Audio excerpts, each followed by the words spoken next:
Mesdemoiselles, mesdames et messieurs, soyez bénis ce matin pour la vie que le Seigneur nous accorde et qui ne cesse de nous donner ce souffle de vie pour que nous puissions vaquer à nos occupations. Nous sommes encore présents sur ce plateau pour vous édifier sur votre émission Sport et Santé. La santé avant tout. Il faudra que cette grâce du Seigneur nous garde toujours en santé et que nous puissions toujours vaquer librement à nos occupations. Mais il faudra que nous-mêmes nous puissions aussi prendre soin de notre santé, n'est-ce pas, Sénat? Effectivement, on a notre part de responsabilité. C'est à nous d'entretenir le jardin que Dieu nous a laissé. Et notre corps étant le temple du Saint-Esprit, nous devons l'entretenir. Et c'est sur ces mots que je dis bonjour à nos amis, à nos frères et sœurs qui nous suivent de jour en jour. Merci aussi pour votre sacrifice et votre présence toujours à nos côtés pour cette émission. Nous vous remercions, nous vous saluons, nous demandons une fois encore que cette grâce du Seigneur se repose sur vous. Amen. Nous allons nous parler un peu aussi de l'eau. Il faudrait que nous puissions beaucoup boire. Hein. Il faut boire et pour ne pas être déshydraté. Et bien sûr, la pluie a timidement commencé. Mais il faut quand même continuer par boire, n'est-ce pas? Et effectivement, parce que déjà ça fait du bien. Ça soulage énormément. Ça. Et de l'autre côté, ça vous donne de l'énergie. Et c'est la chose la plus saine possible. Voilà. Donc, à nous de le faire. Il faut certaines fois laisser un peu les canettes et autres pour prendre de l'eau simple, l'eau naturelle. On se souvient encore de la publicité entre griffes de CR7. Oui, qui a essayé de pousser. Et vous voyez, après, ça a fait le tour du monde. Immédiatement, Coca a chuté. On peut pas refuser de prendre du plaisir parfois, hein, pour prendre des choses. Mais il faut éviter l'exagération. Dans tout, en tout cas. Voilà. Merci. Nous allons parler de la 23e journée de la D1 Lonato qui a égrené son chapitre ce week-end. À part le match entre Espoir de Zior et Gomido qui doit avoir lieu mardi.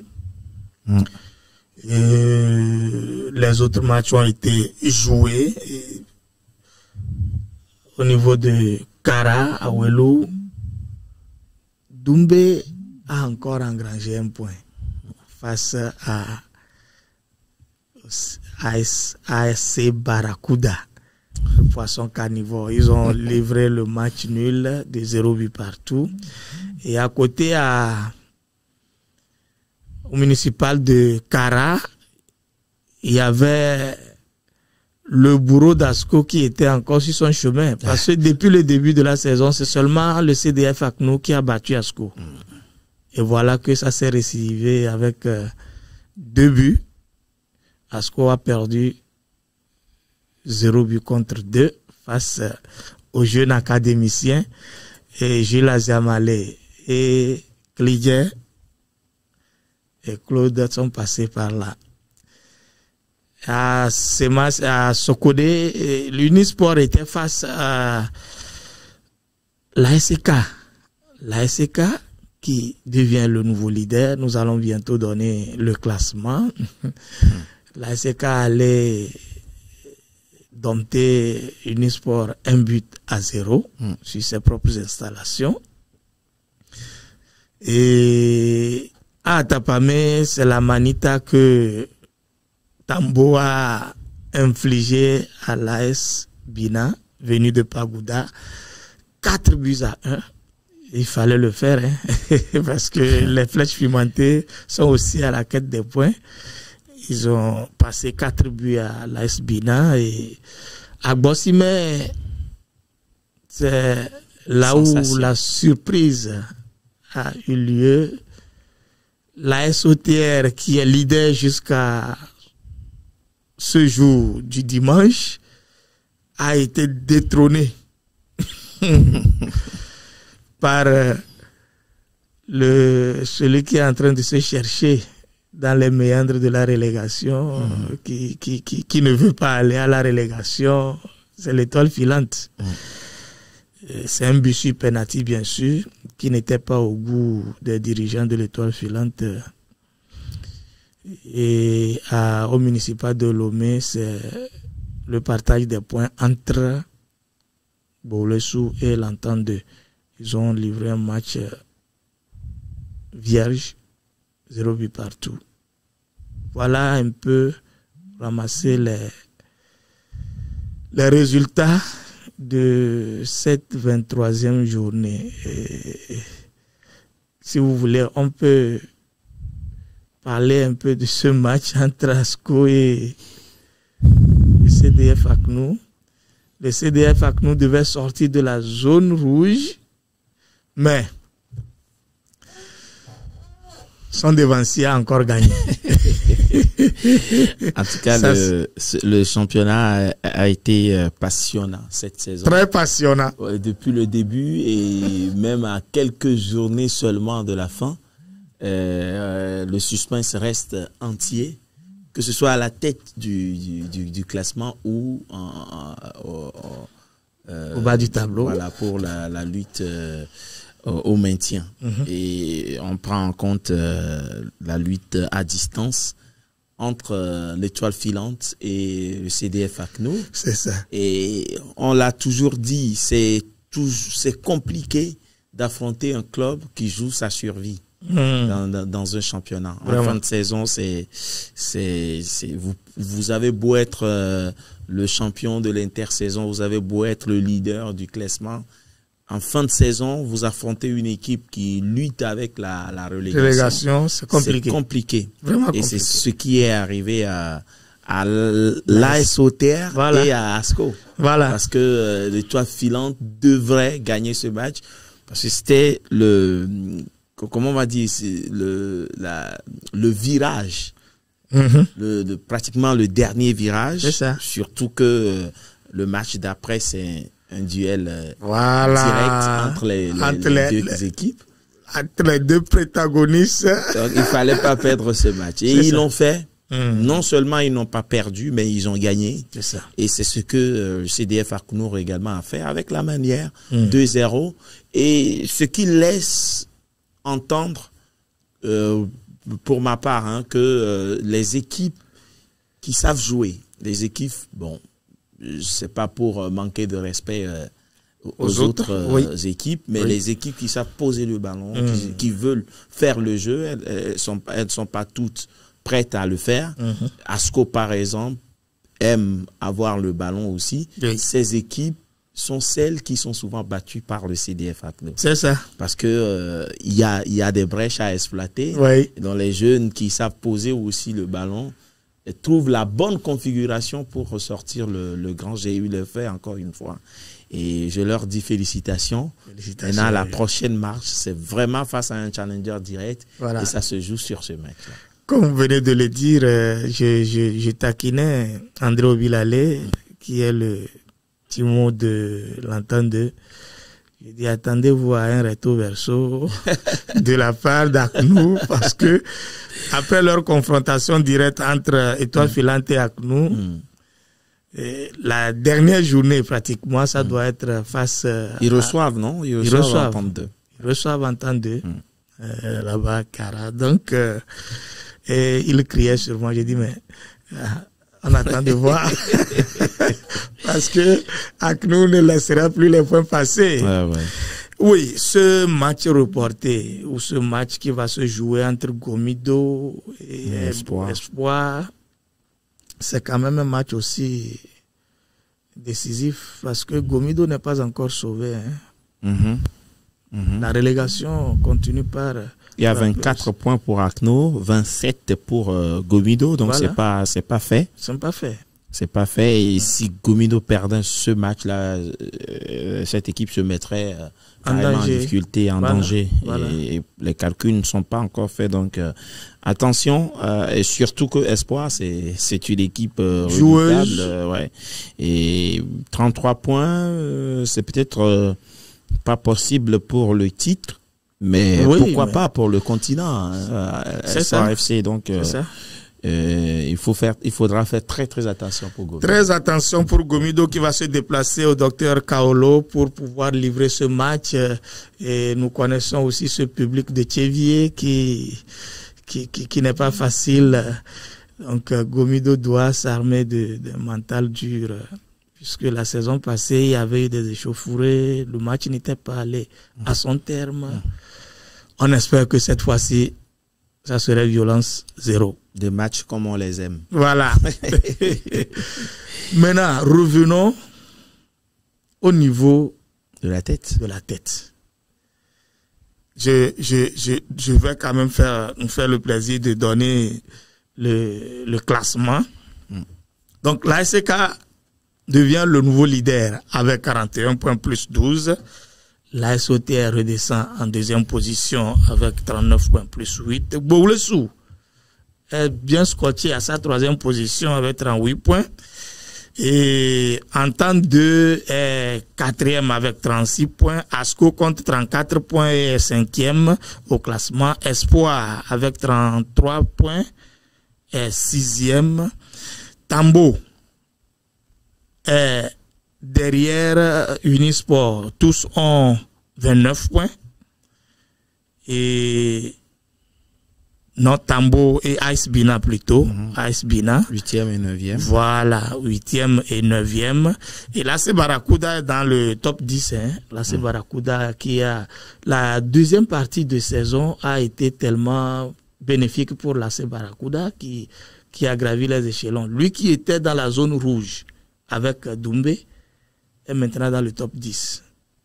Ils ont remonté la pente jusqu'à occuper la 10e position. Il engrange 28 points plus 4. Gomido, qui va jouer son match mardi, moissonne 27 points et se classe 11e. Le CDF ACNUR suit l'étoile filante de près. L'étoile filante est 12e avec 25 points. Le CDF ACNUR est 13e avec 24 points. Et puis Doumbé qui a gagné 1 point est maintenant toujours dans sa zone de confort, qui est la relégation. Sinon, là-bas, il n'y a plus à... C'est celui qui va l'accompagner qu'on est en train de chercher maintenant. Ouais. Voilà un peu le classement. Revenons à la tête. Et qui voyez-vous champion? C'est la question à $1 million. Voilà. C'est la question à un champion. Bon, on a dit on avait dit ces dernières semaines que la SOTR montrait une certaine régularité. Voilà. Surtout sur cette deuxième partie de saison. Mais là, avec cette défaite surprise, voilà. J'avoue que je suis surpris par cette défaite de l'AS OTR.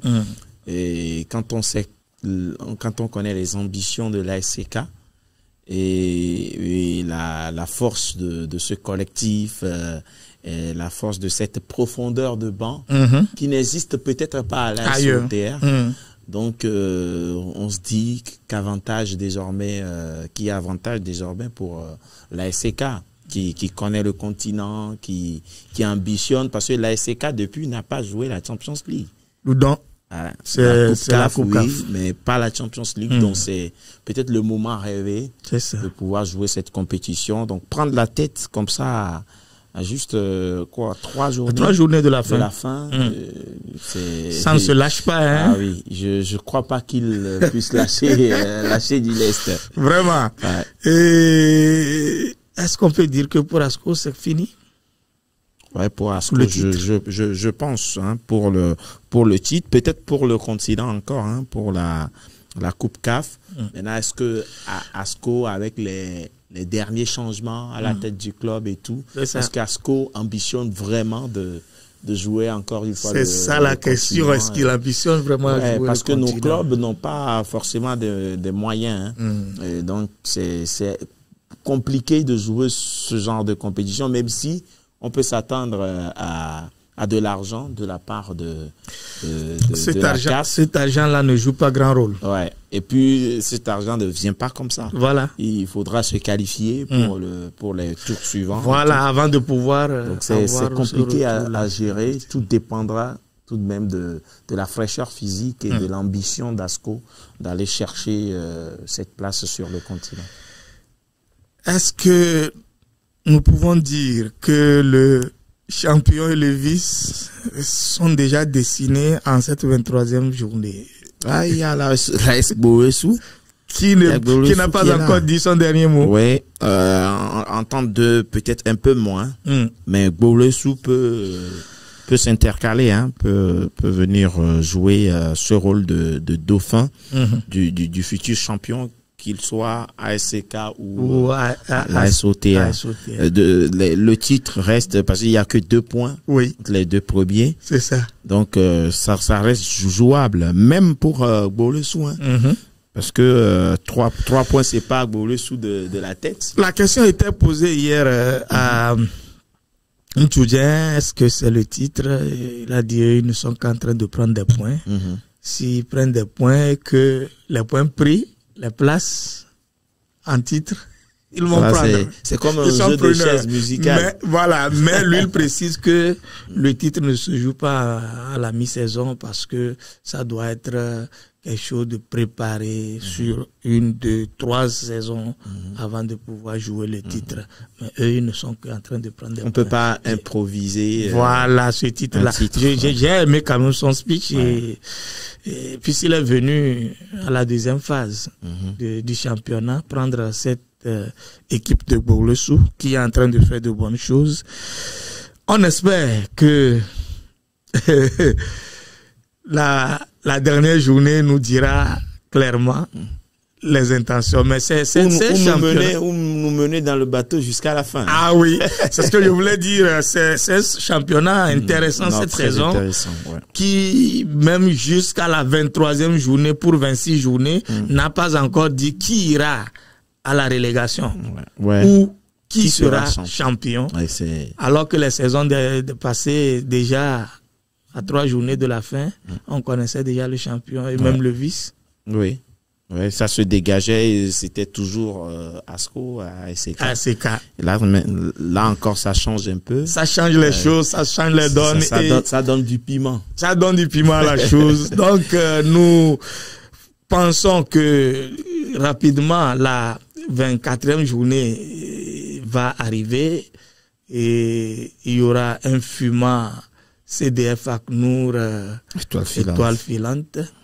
Et il y a aussi le déplacement de Bowesu sur l'AS Bina à Kara. L'ASCK aussi attendra de pied ferme l'entente de. Voilà quelques matchs qui se. Et l'ASOTR joue. Non, l'entente de l'ASCK. Oui, le match de l'ASOTR, je ne l'ai pas sous la main. Oui, l'ASOTR doit quand même recevoir au municipal.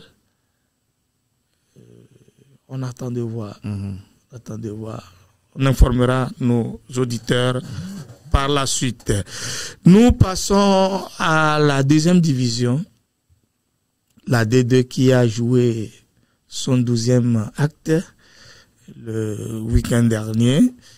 Et ne me dites surtout pas que Monsemassi a perdu. Hein. Voilà, c'est ce qu'on a. On doit te faire comprendre. Semassi, dans la zone nord, dans la poule B, était face à son petit frère, le Tchaoudjo Athletic Club. À l'arrivée, c'est 2-0 en faveur de Tchaoudjo Athletic Club. Semassi a perdu. C'est sa 2e défaite de la saison. Et Agoua aussi a pris le dessus sur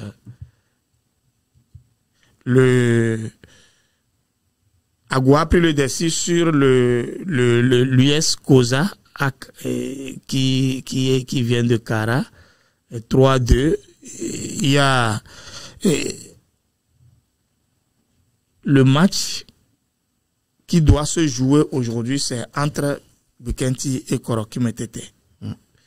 Ce lundi, pour pouvoir finir cette 12e journée. Par contre, dans la poule A, Dito est arrivé à gagner son match. Voilà. Est-ce que ça dessine déjà les ambitions des militaires? Dito, c'est une équipe incroyable. Et surtout, c'est 2-1, 2-1 qu'ils ont renversé à Sfosa. Ouais. Et surtout dans la production du jeu. Oui. C'est une équipe qu'on a vu produire énormément, avoir du style. Déjà face à Semachi lors de la dernière finale. Oui. Et pour moi, c'est pas une surprise. Maintenant, les voir revenir, ce serait bien de voir un club de militaires tout court revenir en première division. Ça va faire sensation. Il y a aussi Arabia qui a été battu par Agaza, 1-0. La Jeunesse Club d'Agué aussi qui vient en force. Et la JCA vient vraiment en force parce que si nous suivons un peu le classement, Dito est premier avec 22 points, plus 4. Maranatha, 18 points, plus 1. La Jeunesse Club d'Agué a aussi 18 points. Voilà les trois qui vont, si ça s'arrêtait aujourd'hui, qui passeront au play-off. Ouais. Et la 4e position est prise par Arabia, 17 points. Agaza aussi est en train de remonter avec l'arrivée d'Agbobliataï à la place de Yenke. Ça fait 16 points. Asfosa à 12 points. Et Ifogué à 12 points aussi. Puis Ange ferme la marche avec 11 unités. Ange qui a concédé le nul face à Maranatha. Face à Maranatha. Et ça n'avance pas. Ça n'avance pas, ça ne marche pas. Ni pour Ange, ni pour Maranatha. Mais quand même, Maranatha est en train d'occuper quand même sa position de dauphin jusqu'à présent. Pour jouer les playoffs. Les playoffs. Voilà. Je crois que maintenant, c'est vrai aussi que les équipes peuvent gérer en fin de saison pour mieux se préparer en griffe pour les playoffs. Voilà. Même si, pour moi, pour mieux se préparer pour cette compétition, il faudra gagner déjà tous les matchs pour se mettre dans la bonne dynamique. C'est ça.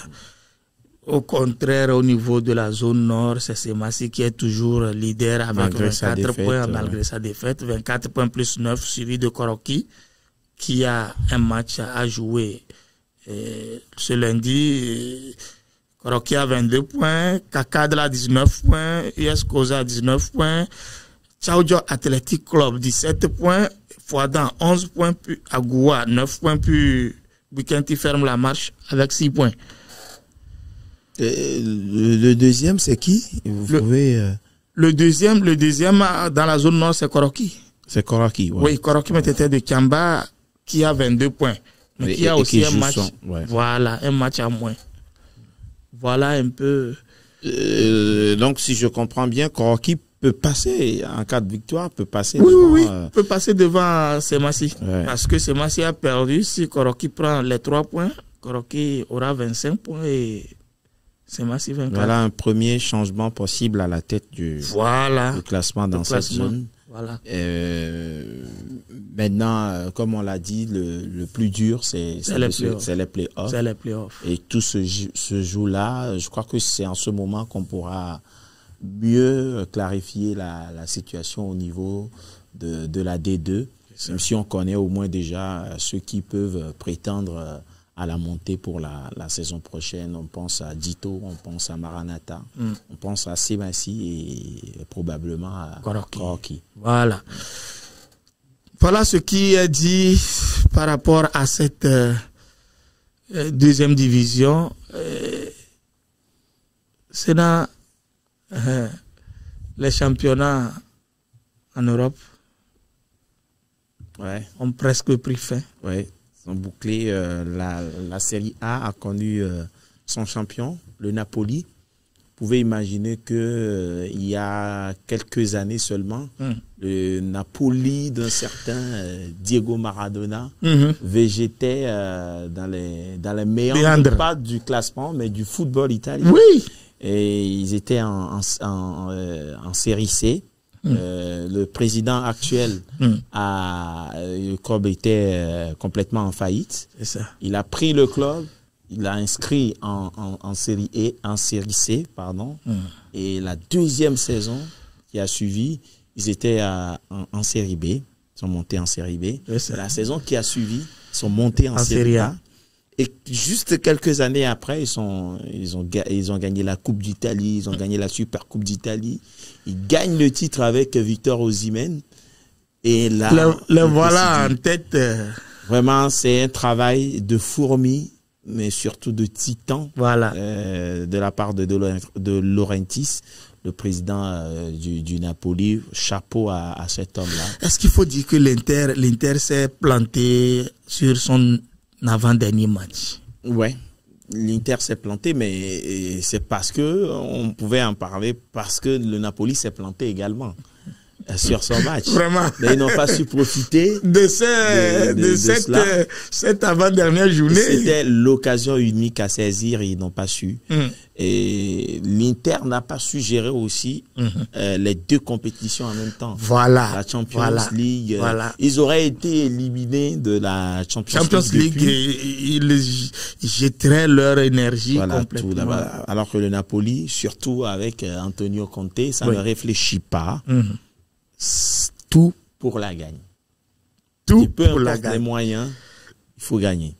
C'est ça la mentalité d'Antonio Conte, qui est, je crois qu'il devient le premier entraîneur tout court à gagner la Série A avec 3 clubs différents. Oui. Donc c'est un monsieur qui s'y connaît, qui est en train de s'affirmer aussi sur comme le patron de la Serie A. Voilà. Pour la Bundesliga, on en a déjà parlé, non? Oui, il y a bon le Bayern. Et maintenant, la Bundesliga aura combien de représentants? C'est 5 maintenant. 5. C'est ça. Il y a Dortmund, Bayern. Il y a Dortmund qui se qualifie. Il y a le nouveau venu, c'est Francfort. Oui, il est rentré dans la cour des grands. Voilà. Francfort sera là. Et puis Leverkusen, bien entendu, le Bayern. Et Bayern, Leverkusen, ça fait 2. Dortmund, Francfort. Il y a un 5e club, je crois. Un 5e club. En Angleterre, Chelsea revient. Chelsea revient. Enfin, Chelsea revient. Les Blues retrouvent la C1. La C1. C'est une équipe assez jeune. Oui. Ils ont recruté énormément de jeunes. Même si la saison prochaine, ce n'est pas pour jouer les premiers rôles, quand même.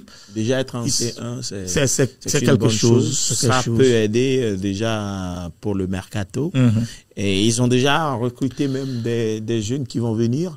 Ils avaient un jeune, il y a 2 jeunes Brésiliens qui vont venir. Il y a un qui a joué toute la saison avec Strasbourg, qui est un des meilleurs joueurs de la Ligue 1, milieu défensif, type Casemiro, un peu plus technique.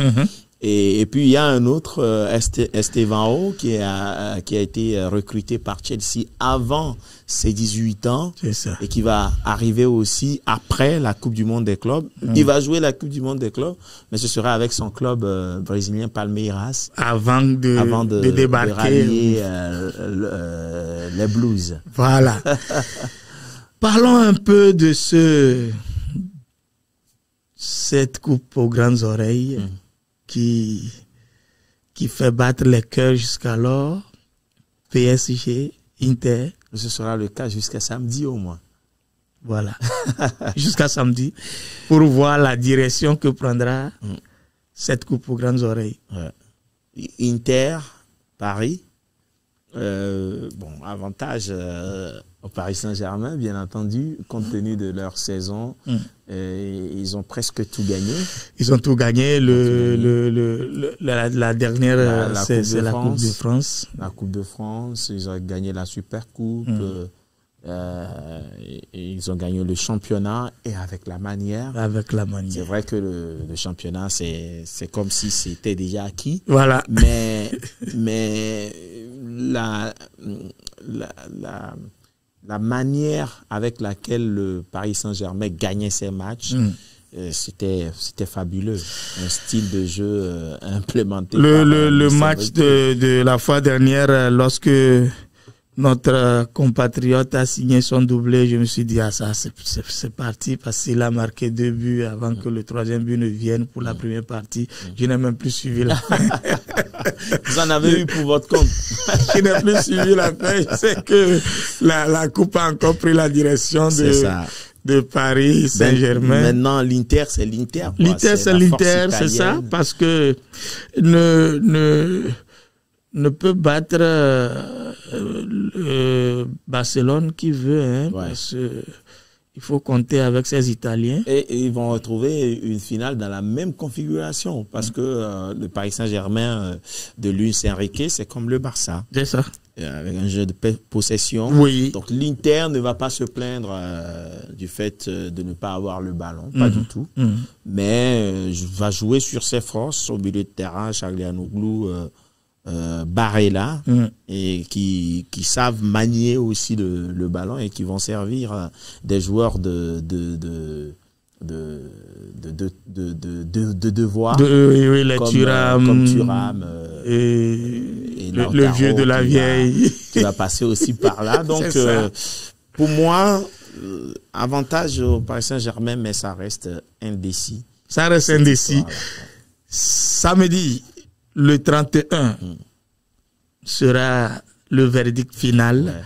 Et on parlait de Chelsea tout à l'heure, qui a aussi la possibilité de gagner une Coupe d'Europe cette saison à la C4, avec cette finale à venir mercredi face au Real Betis. Ok, oui. La Conference League. Oui, la Conference League. Oui, vraiment.